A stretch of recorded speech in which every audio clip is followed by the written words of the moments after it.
Orion Smyth. He's from Marine Forces Reserve, present Understanding Reserve Components from an Active Duty Perspective. This session explores the unique considerations and opportunities that come with employing reserve units in support of active duty operations. Colonel Smyth. Thanks, Mr. Rush. Appreciate it. Hey, good morning, and as we continue our Modern Day Marine Day, thank you for being here.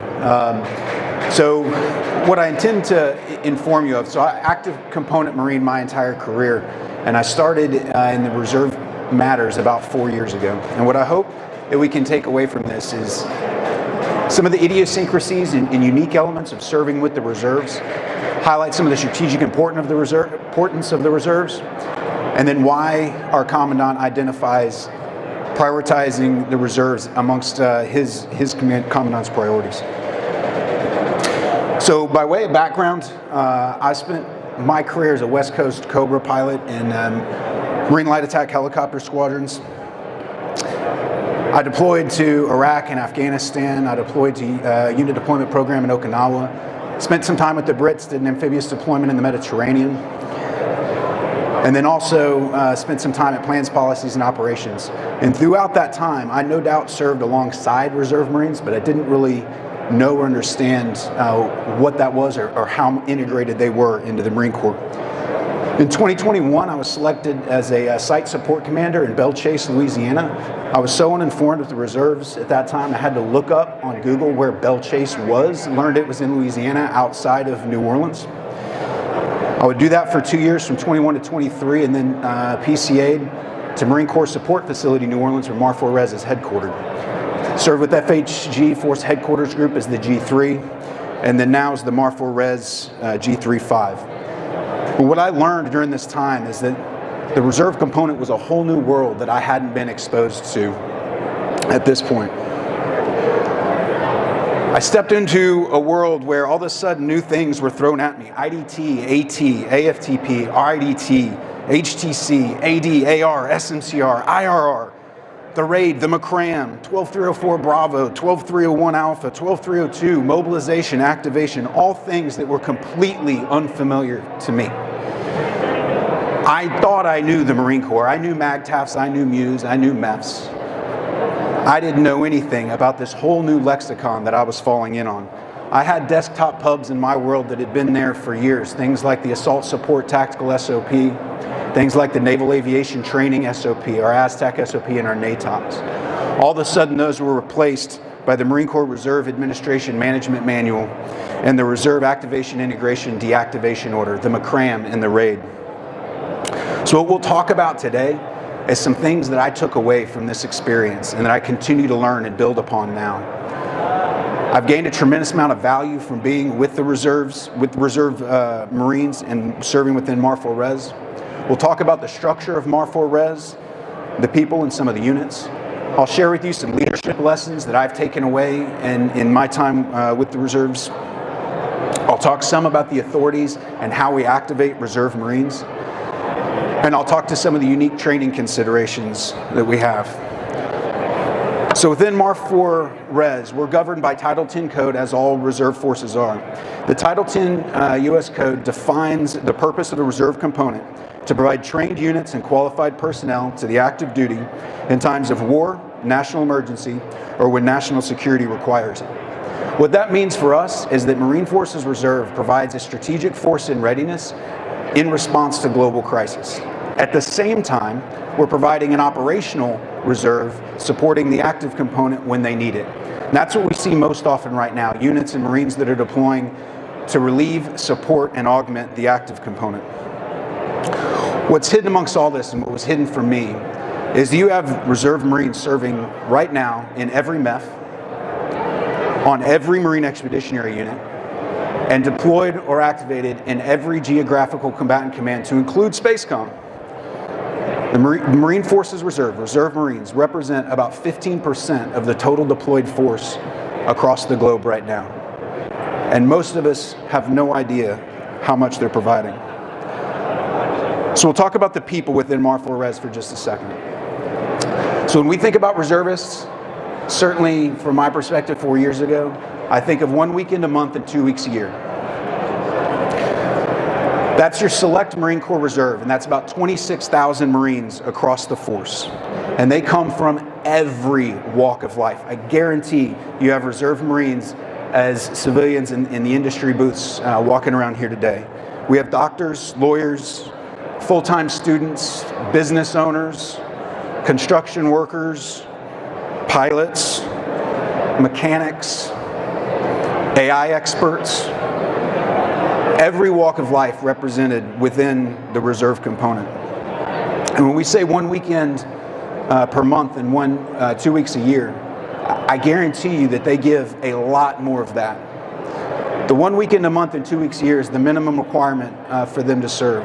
And not only they often do more than that by choice, but in order to maintain their professional competence, in order to maintain themselves at the tip of the spear, they're putting in their own personal time on the sofa, away from their family, to develop their professional capabilities.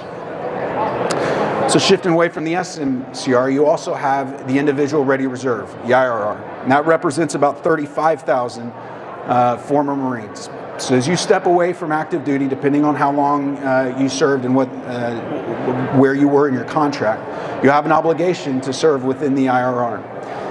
This is one of our places where we can call up Marines in the case of a full mobilization. The IRR we keep tabs on these Marines through an organization you see on the chart there called the Marine Corps Individual Ready Reserve Support Activity. They conduct musters across the country, about 20 per year, where they go and they find these Marines that are now civilians, and they determine what their medical readiness is, what their administrative readiness is, what new skills they might have developed, everything from getting a private pilot's license to becoming a welder to becoming one of those AI experts I mentioned. And they catalog these things so that we know if we have to call up these civilians and recall them back to the Marine Corps, what force do we have, what are they capable of, and how are we going to do it? And then the last component I'll talk about today in the MARFORRES compilation of people is the full-time support folks like myself. The active component and active reserve officers and enlisted, about 4,000 Marines that provide full-time support to reserve units. So in my case, I was serving with the Site Support Command, and what that meant is while we didn't have reservists on deck every single day, we were doing a lot more than just making sure the lights were on for 28 days a month. In the case of a squadron, we're flying and maintaining aircraft every day in order to make sure that we are ready to train those reserve Marines and build training plans to support them when they do come in once a month, so we can maximize those opportunities, those touch points that we have with reserve Marines. The takeaway from this is that MARFORRES is a total force construct. We are a compilation of active component, active reserve, and SMCR Marines fighting together to achieve the mission. And all of that's happening across 158 home training centers across the country. So MARFORRES MARFORRES is broken into 4 major subordinate commands: an infantry division, a logistics group, the wing, and a force headquarters group. The force headquarters group looks something like a Marine information group, has a little bit more and a little bit less, but it's a rough approximation. Most of the units within MARFORRES are what we consider mirrored units, meaning that line for line, bit code for bit code, they look identical to an active component unit. Using the HMLA that was part of the site support where I was, HMLA 773, if we mobilized HMLA 773, turned them on in time of crisis, they would look the exact same as HMLA 367 or 469 that I served with previously. Line for line. The same ranks, the same construct, the same numbers. We also have some units within MARFORRES that are not mirrored. So I'll use the infantry battalion and our VMFAs as an example.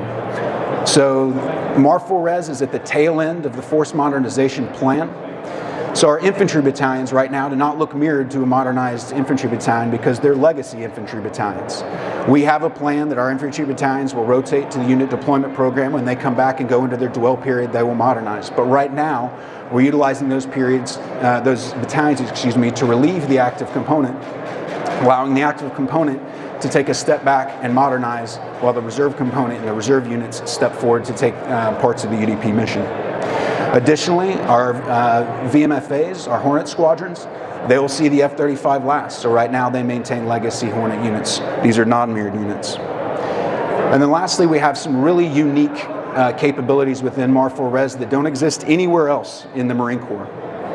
Under the wing, we have VMFT 401 and 402, which are aggressor squadrons flying the F-5 to provide air-to-air combat live adversary training to Marine Corps Reserve and active component units, as well as joint service and partner units. We have the Personnel Retrieval and Processing Company. These Marines are responsible, and this unit's responsible for the dignified transfer of remains of fallen Marines, and only exists in the Reserve component. Within Force Headquarters Group, we have 4th Law Enforcement Battalion, the only law enforcement battalion remaining in the Marine Corps. They maintain a garrison and expeditionary law enforcement capability. Also within Force Headquarters Group, we have 3 civil affairs groups, the only civil affairs groups in the Marine Corps, providing civil affairs support to MAGTF commanders across the globe, sending teams of civil affairs Marines on every single MU, and working throughout the 1st and 2nd island chain, making inroads. And then lastly, also within Force Headquarters Group, we have the Marine Corps Advisor Companies, MCACs. These are teams of senior enlisted and senior officer Marines that bring a broad spectrum of capabilities into a security cooperation environment, work to integrate with our joint service and foreign partners for security cooperation events. There are other units within MARFORRES that are unique. I'll highlight just those few that I did. So next I'll transition to talking about some leadership. Now that we understand the structure and the people of MARFORRES, I'll share with you a few things that I took away. So the active component and active reserve elements of that, the Marines like me, are full-time support to the SMCR. So there is a supported and supporting relationship that can be acknowledged there. And if you think about the reserve component, the MARFORRES as a body, the active component and active reserve Marines form the skeletal structure, the bones of that body. When we bring in the SMCR Marines, that's the muscle and the tissue that, once all combined, creates a fully formed lethal fighting unit, lethal fighting entity. But those relationships between reserve component and active component leadership are incredibly important. I had to recognize as an active component slated commander that my reserve counterpart was also an an 05 slated commander. And we had to work together. It was his unit, his HMLA, that I'm providing site support, clues in the name, right? His vision, his intent, that we carried out as a team through developing training plans, creating maintenance plans, etc. That's a different leadership model than you might have if you're an active component HMLA commander without a peer working alongside you every day. So our active component site support and inspector instructors are truly in support of the reserve commander executing that vision and intent. Next piece I'll transition to talk about in the leadership role is how we respect an SMCR Marine's time. Sounds strange from an active component perspective because my time didn't mean anything. If we moved an exercise or event left or right a day or two, if we moved a deployment 10 days, I was always on the clock and I was always ready to go. And I was always required to be there. It's not necessarily the same for our SMCR Marines, right?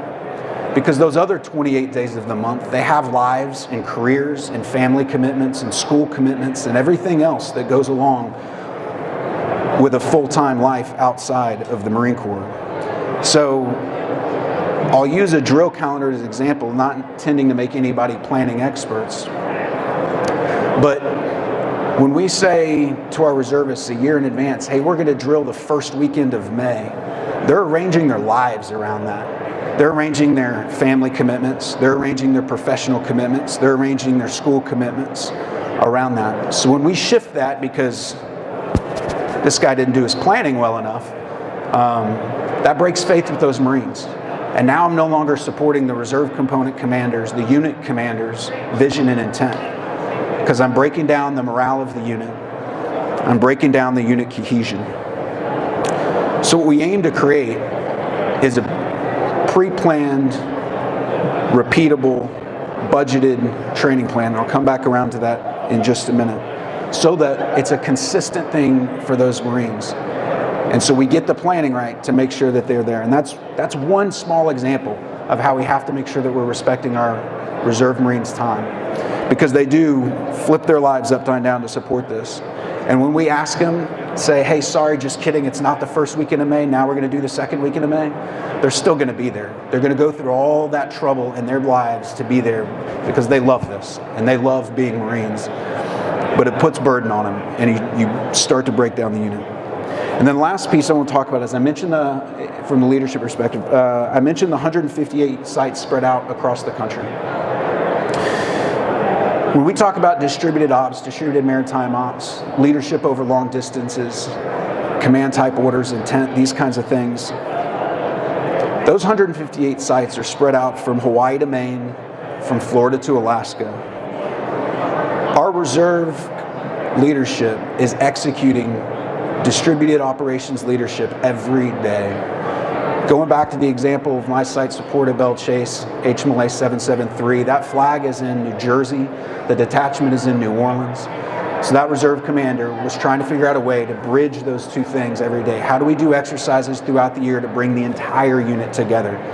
Maybe that's only during the 2 weeks of training in the summer at ITX. Maybe we can execute that at various other times. And how does he split his time to develop, train, and lead Marines in both locations? 4th Law Enforcement Battalion that I mentioned, headquartered in Arizona with detachments across the country to include in Alaska.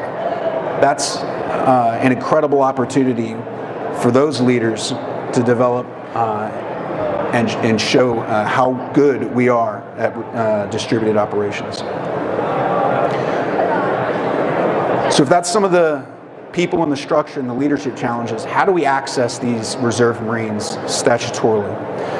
So essentially we manage activations through a series of authorities that are defined in Title 10 U.S. Code. And I won't bore you with the eye chart there on the left, except to say that different authorities are driven by three things: the event, who can actually assign Marines to it, who has the authority to activate the Marines, and then the duration for which they can be activated. How long are we going to take this Marine from their civilian capacity and put them on active duty?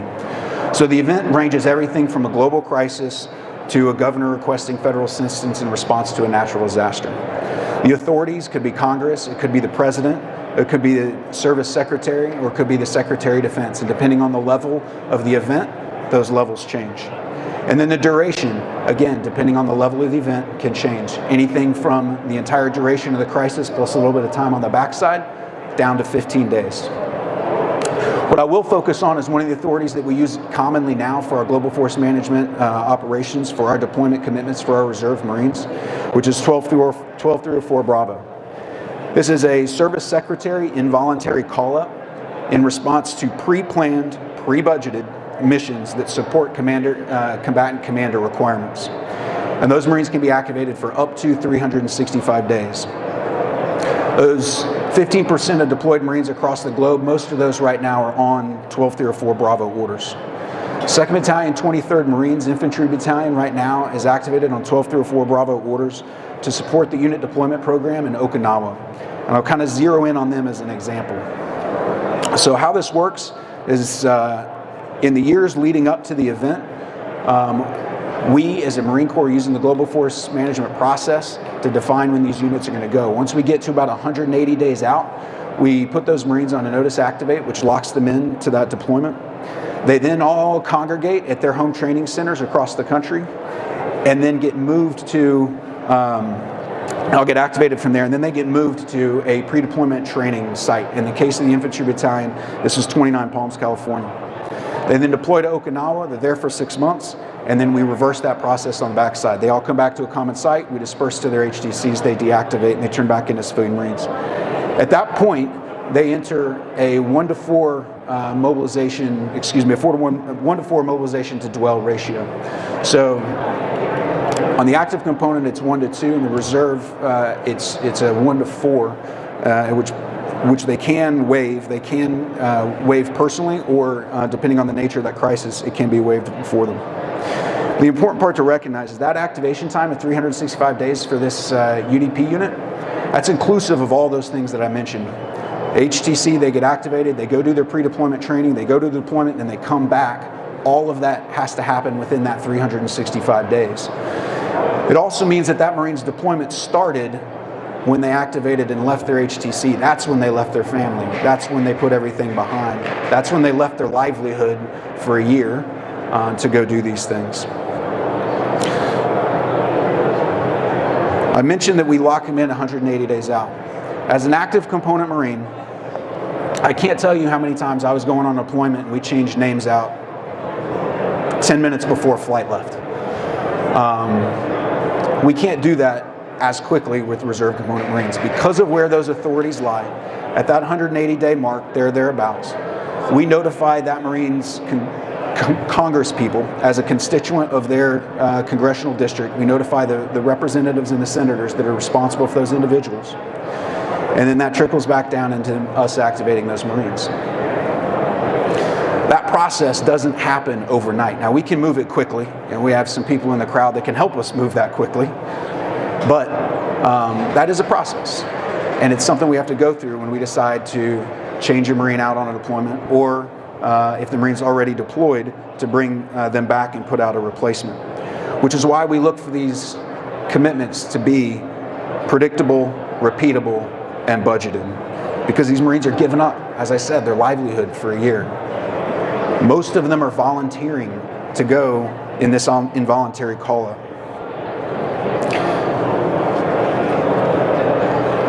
The next piece I'll step to quickly is the training aspect. So I mentioned several times 1 weekend a month, 2 weeks a year. What that actually is 48 drill periods and 15 annual training days. The 48 drill periods are 4-hour chunks. You put two of those together, that creates an 8-hour day. That's how you end up with 24 days, 12 months. That gives you 1 weekend a month. The 15 annual training days, one of those is for travel. That gives you 14 days, which is your 2 weeks a year for your annual training. If you play that out from now until our projected threat window in 2027, the summer of 2027, we have less than 72 training days available with these SMCR Marines. Now, many of them do more than just their 48 and 14. Many do that. But at minimum, 72 training days available with these Marines between now and the summer of 2027. Just under that now, actually. So we have to focus on lethality at every moment and every opportunity. A laser-like focus on making sure that we're developing warfighting readiness so that we can support the active component and support our nation in times of global crisis. And readiness for the reserve component isn't just the warfighting aspect, the training aspect, the MET proficiency aspect. It's also getting the Marines administratively ready, medically ready, making sure records of emergency data are filled out, because we have so few touch points with these Marines, and all of that's built into the process.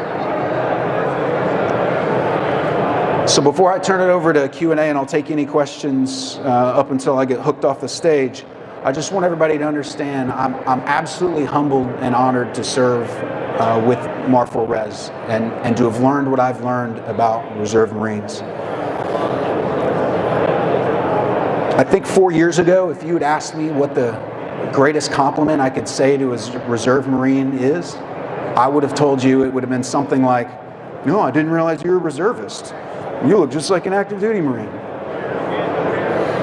That's the minimum expectation, because we are all cut from one cloth. We are all Marines. It is one Marine Corps.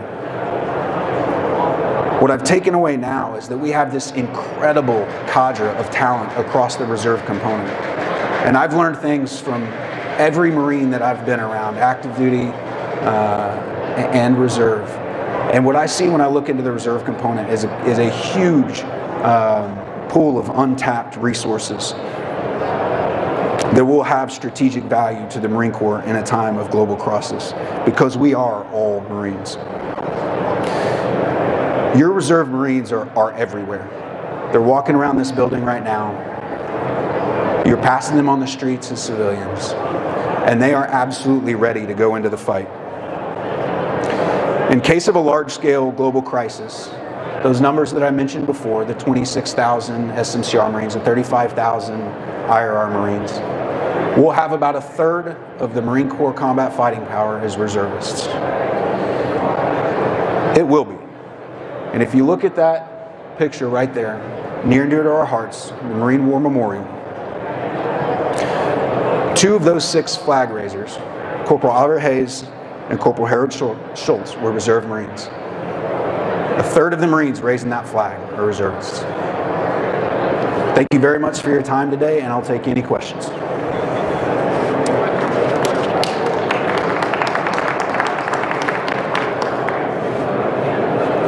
All right, cool, I'm off the hook.